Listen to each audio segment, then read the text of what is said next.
All right, we just wrapped up week 9 in the NFL. We are officially past the halfway mark of the NFL season. It's going way too fast, but now it's time to give you my power rankings heading in to week 10. For those of you who don't know, I'm watching 99% of all these games. I'm taking notes, keeping tabs, ranking all 32 teams 1 through 32. I think it's officially time to cross off some of these teams down here at the bottom, but there's still a ton of competitive ball left to be played, especially at the top. But let's just hop on into it. Let's start with my bottom tier teams, teams 32 through 23. Okay, welcome to the bottom. The New Orleans Saints, they fire head coach Dennis Allen after a pitiful, pathetic loss to the Carolina Panthers, who are now up to 31. Unhappy Bryce Young finally got a win. He looked like he was enjoying football again. New England at 30, they lose in overtime to Tennessee, but Drake May looking good. Turned the ball over a little too much, but game-tying touchdown pass. Probably should have went for 2, losing in overtime to the Tennessee Titans, who are at 29. Look, Tennessee has awful quarterback play, but the defense is pretty solid all around, and they can run the football with Tony Pollard. Calvin Ridley's fine as a wide receiver option, so they're not terrible. Vegas, they got to figure out the quarterback situation. They got to get Max Crosby out of there. Just start over. Antonio Pierce might not be long for Vegas. Cleveland at 27, Jameis Winston back to being old Jameis. He's probably the most fun guy to watch at quarterback, but it's not great out there. The defense tried their hardest, but they still couldn't stop the Chargers. Had a ton of sacks, but couldn't get off the field. Jacksonville 26, middle seat Doug. Oh boy, oh boy. And Trevor Lawrence just looks bad, man. Trevor Lawrence kind of maybe a bad signing him. Like, he looks awful. Bad decisions, bad throws. The Giants at 25, they're awful. Daniel Jones is your quarterback, LOL. At least you have elite neighbors. Are you going to have Dexter Lawrence? We'll find out at the deadline. Miami at 24, good game for Miami. Really their best they've looked in Buffalo, I think, with Tua at quarterback,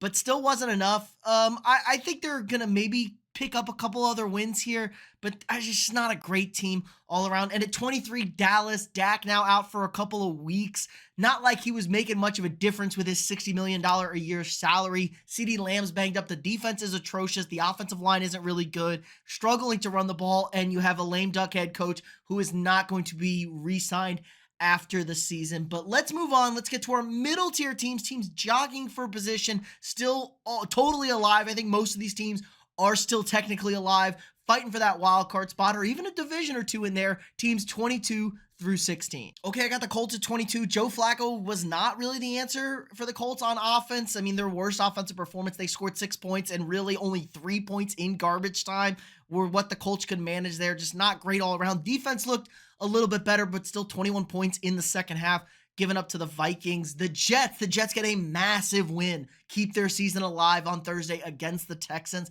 And this looked a little bit better. The defense still isn't great. They're still struggling, I think, all around since they fired Salah, but the offense looked a lot better. Getting Garrett Wilson involved, Devontae Adams getting more involved, running the football more and more. You need to run Breece Hall more, I think. The offensive line is kind of the issue with the Jets, but okay there. The Bears at 20, I think the Bears bubble burst. They hadn't been really playing anybody to start the season. The schedule's only getting harder, and that Hail Mary just sucked the soul out of this team. They got dominated by Arizona, and Eberflus is gone. You're now on head coach 2 in year 2 for your generational, once-in-a-generation type quarterback talent in Caleb Williams. Denver at 19. I told you all the Broncos were frauds. Absolutely exposed by the Baltimore Ravens. This team isn't that good. They've just had a nice record against the terrible schedule they've played, but the schedule isn't really super harder, like going down the stretch. They still got to play the Chiefs. They play Atlanta, I think, this week. So there's still opportunities there for them to pick up wins, but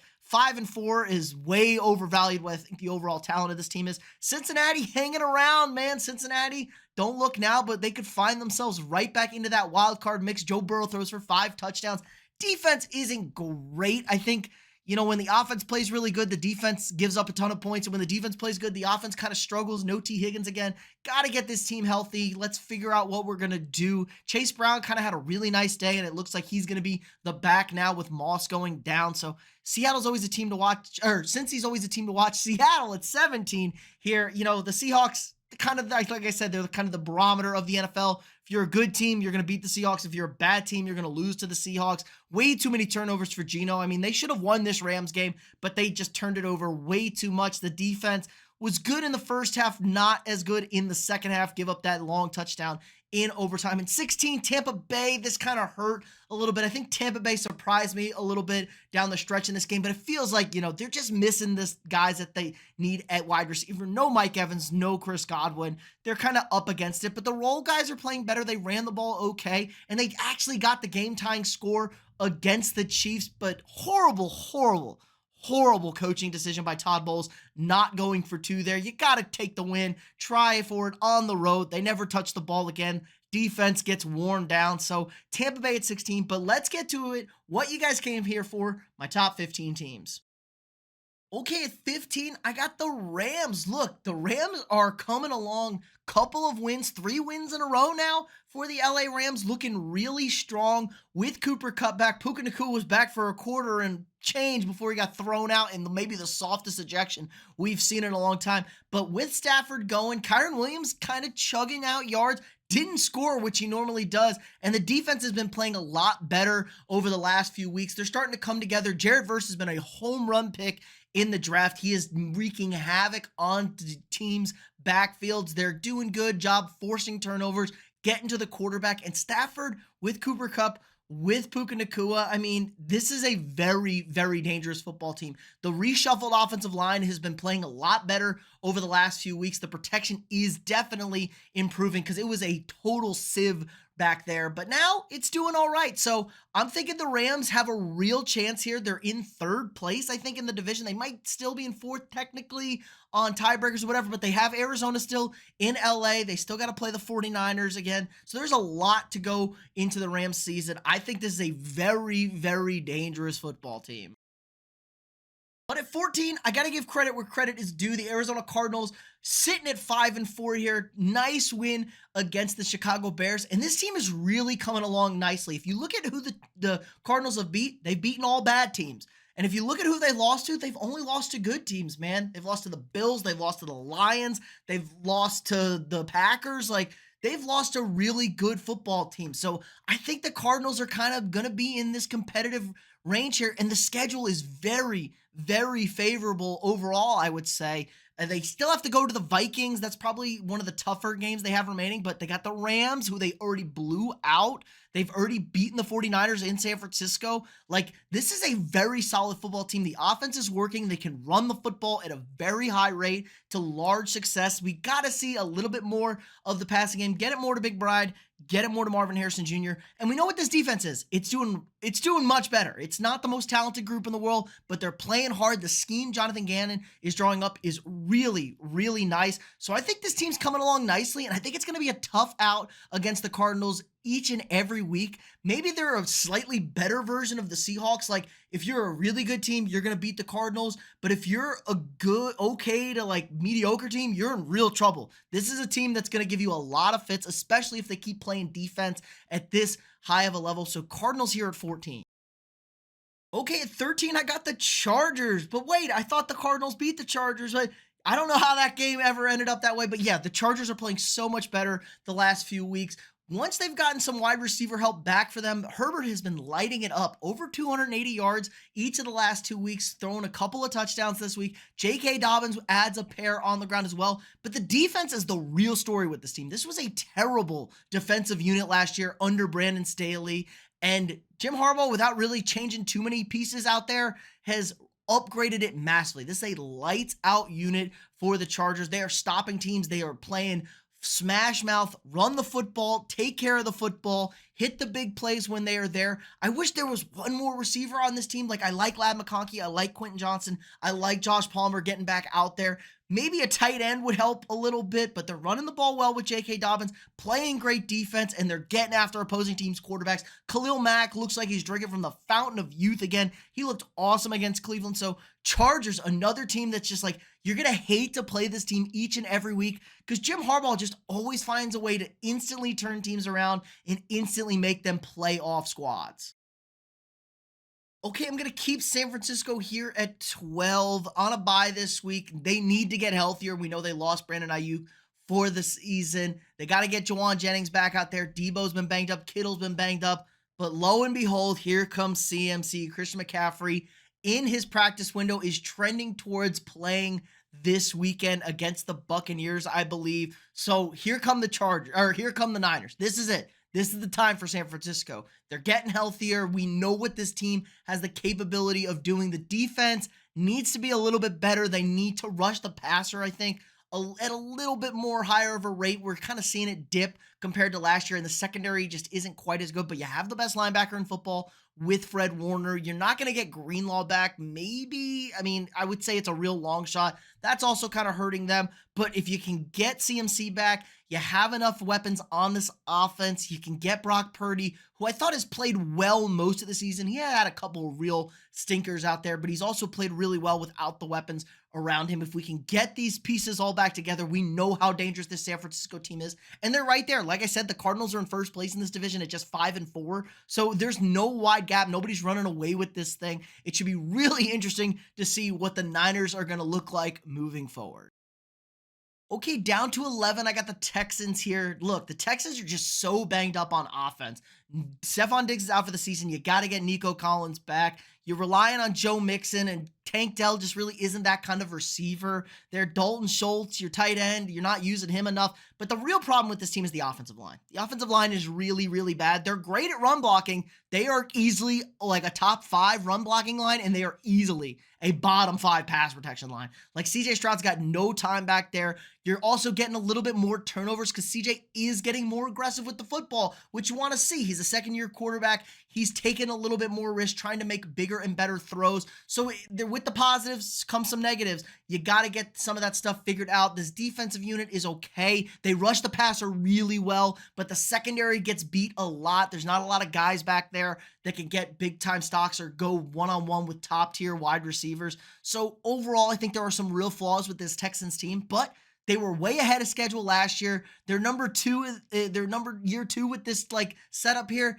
but they're way ahead in this division. They're going to win this division going away. I think they still have a 2-game lead, and they beat the Colts head-to-head already twice. So they're like 3 games up essentially on the next closest team in this division. I mean, they're going to have a home playoff game, so they're going to have time to get things figured out, get Nico Collins back. I think the Stephon Diggs injury is going to really end up hurting them, but I want to see what this team looks like with the Joe Mixon, with the Nico Collins, with the Tank Dell, and teams can't sell out on the pass rush or they can't load the box to stop the run.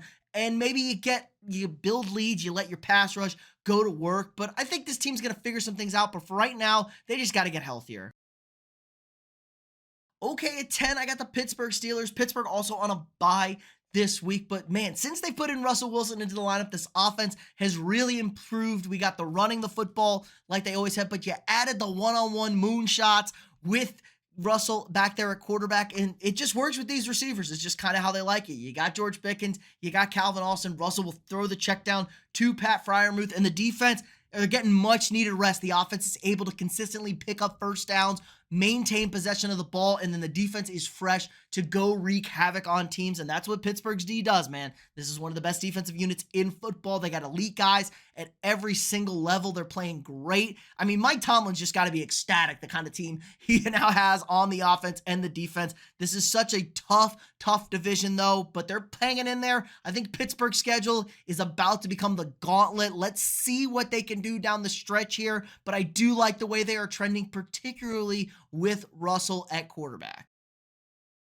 Okay, at 9, I got Kirko Chains and the Atlanta Falcons. Look, the Falcons are running away with this NFC South, so that's kind of the big story here. They're not going to have to do too much to lock up this division. I mean, we know the Panthers and the Saints, 2 of the worst teams in football, and Tampa Bay is just so beat up and so undermanned, and they've lost to Atlanta twice already. So Atlanta's got a comfortable lead now in the division, and the schedule's not too bad moving forward. They still got a couple of tough games, but they still got to play this division again still, and they've already played Tampa twice, like I said, so this is really setting up for them. They're going to have a home playoff game, probably be the 3 seed in the NFC. Maybe they can work their way into that 2 seed, but this is what you dreamed of if you're a Falcons fan. Kirk Cousins, super efficient with the football, can move the ball downfield, get the ball to the playmakers behind a deadly running attack, and the defense is okay. It's not great. They desperately need a pass rush. I would really like the Falcons to go trade for a pass rusher, or God forbid they drafted a pass rusher with that 8th pick. I know Michael Penix could be the future of this team, but they really are a win-now team. If they had an elite pass rusher, this team could definitely make a push to win the conference the way that things are going now. But, we got the trade deadline ahead of us. Let's see what the Falcons do. But right now, cruising comfortably, gonna have a home playoff game in the Mercedes-Benz Superdome. Superdome? No, what is it? The Mercedes-Benz Dome, whatever it is. Falcons looking good at 9.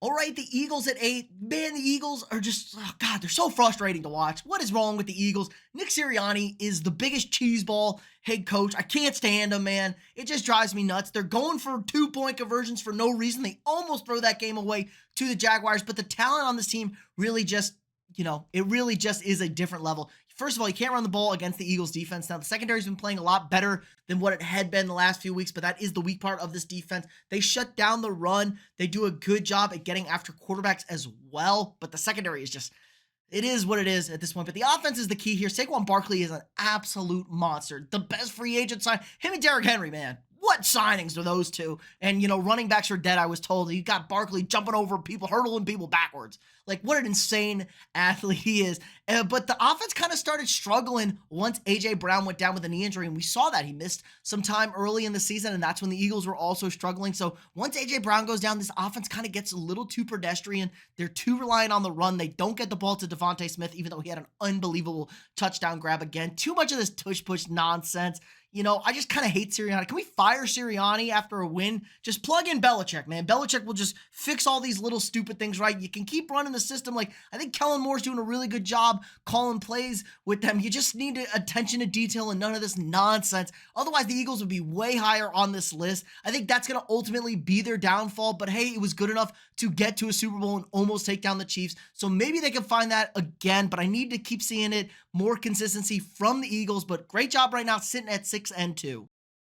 Okay, I'm going to drop the Packers down to 7 here. Look, they just got flat out dominated at home by the Lions. Like, this was really weird. I shouldn't say weird. It's just like kind of jarring if you haven't been paying too much attention. Now, Jordan Love was banged up. He was clearly limited in what he was able to do. But Jordan Love is a lot closer to Brett Favre than Aaron Rodgers, like we keep saying. Another horrendous pick 6 from Love that kind of killed any sort of chances the Packers had right before the half. This is a well-coached football team, but it was weird. They got pushed around physically. They were making the mistakes outdoors. It looked like they were the soft indoor dome team and the Lions were the outdoor powerhouse. So they got to get things figured out here. The defense, we know, has been giving up a lot of yards and a lot of scores, but they've been forcing turnovers. That's kind of been their bread and butter. And when they haven't been able to do that, they get beat. That's kind of what it is for the Packers, but they ran the ball really well. That is the big upside, I would say. Really well against a very good Lions run defense. So I think there's some optimism there. You got to get Jordan Love healthy.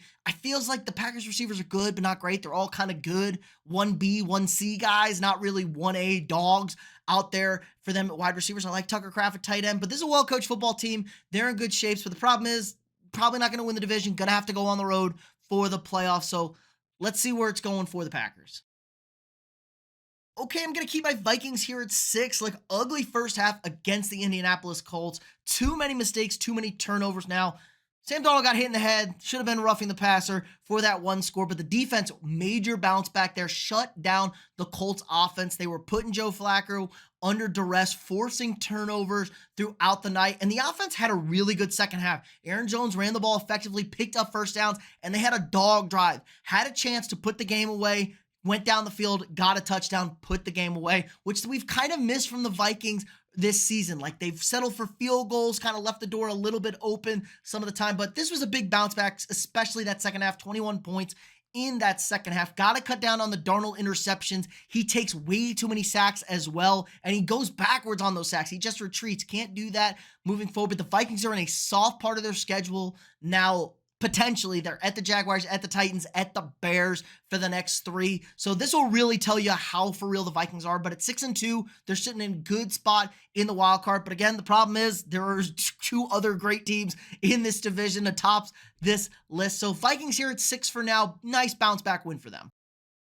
Okay, at 5, how about the Commanders? They just keep taking care of business. They let the Giants back in this game. Kind of the defense faltered a little bit, who had been playing lights out the last few weeks. Let Daniel Jones actually throw a touchdown pass in MetLife Stadium, but they controlled this game offensively. No Brian Robinson. They had a carousel of running backs there. They did a good job. Terry McLaurin had 2 catches, but they were 2 touchdowns. So all around, Jaden Daniels, a little less of an explosive game for him, but very efficient, took care of the football, did their job, and they sealed the game. They got the ball. They had the ball, I think, with like 5 minutes left, 3 minutes left, or maybe it was less than that. But they had to drive. They iced the game with an offensive drive there. They picked up the first downs. They ran out the clock at the goal line, took the knee. This has been, I mean, Cliff Kingsbury's been the signing of the year that's not an actual football player. He's just completely transformed this offense with them, and Dan Quinn is doing a great job as the head coach. So I'm a big fan of Washington. They're 7-2.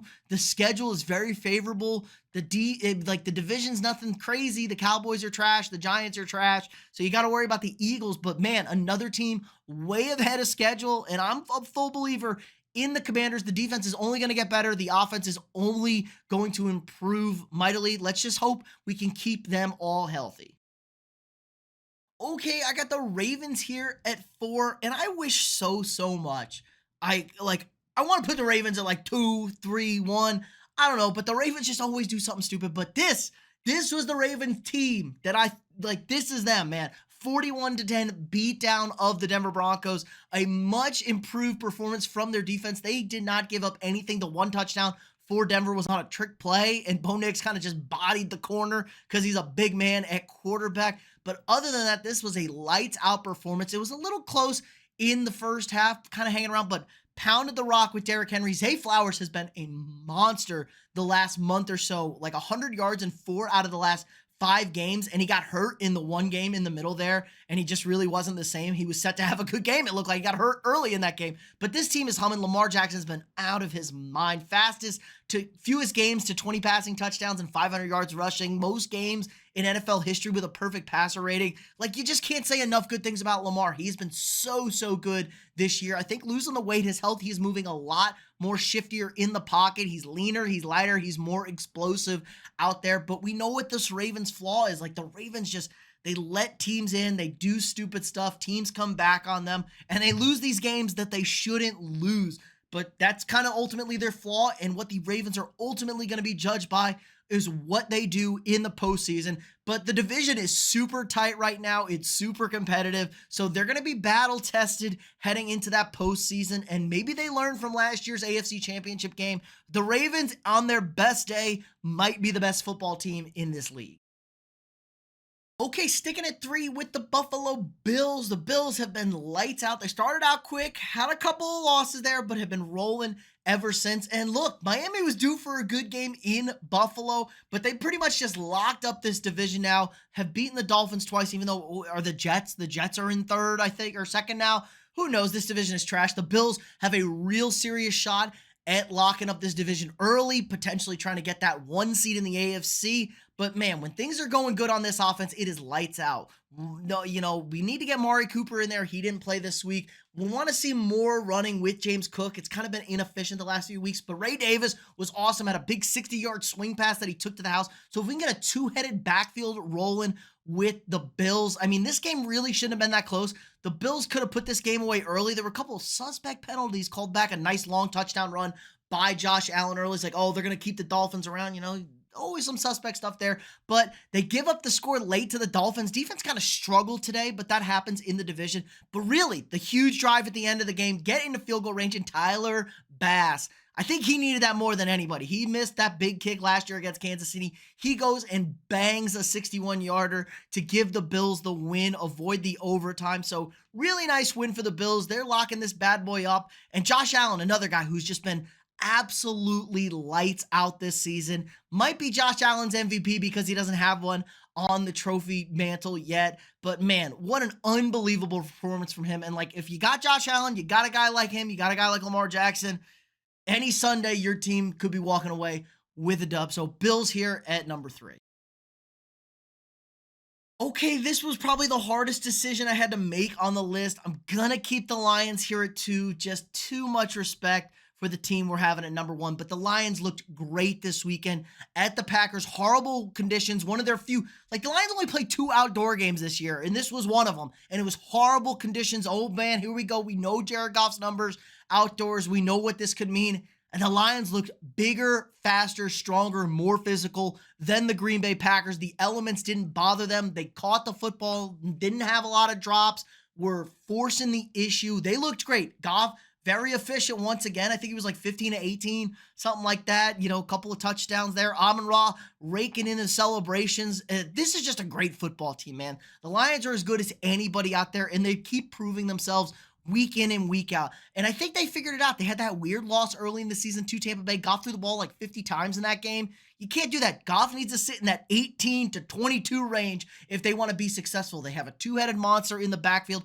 The defense is playing better than we expected. Now, they are missing Aiden Hutchinson. They very much need to trade for a pass rusher, and I think they're probably going to do it because this is a Super Bowl or bust team. Now, the secondary, they play aggressive, they play dirty, they play fast, but that's how you win football games. They're not the most talented bunch in the world, but they get after it. So they're taking on the characteristics of their head coach, gritty, grindy, and physical. Detroit, I mean, this is easily the best team in the NFC, and, you know, the division's going to be close, but they already have 2 wins at their 2 closest opponents in Green Bay, in Minnesota. So Detroit looking to lock up this 1 seed and, yeah, cruise on through. I think it'll be a massive, massive disappointment if the Lions aren't in New Orleans in February.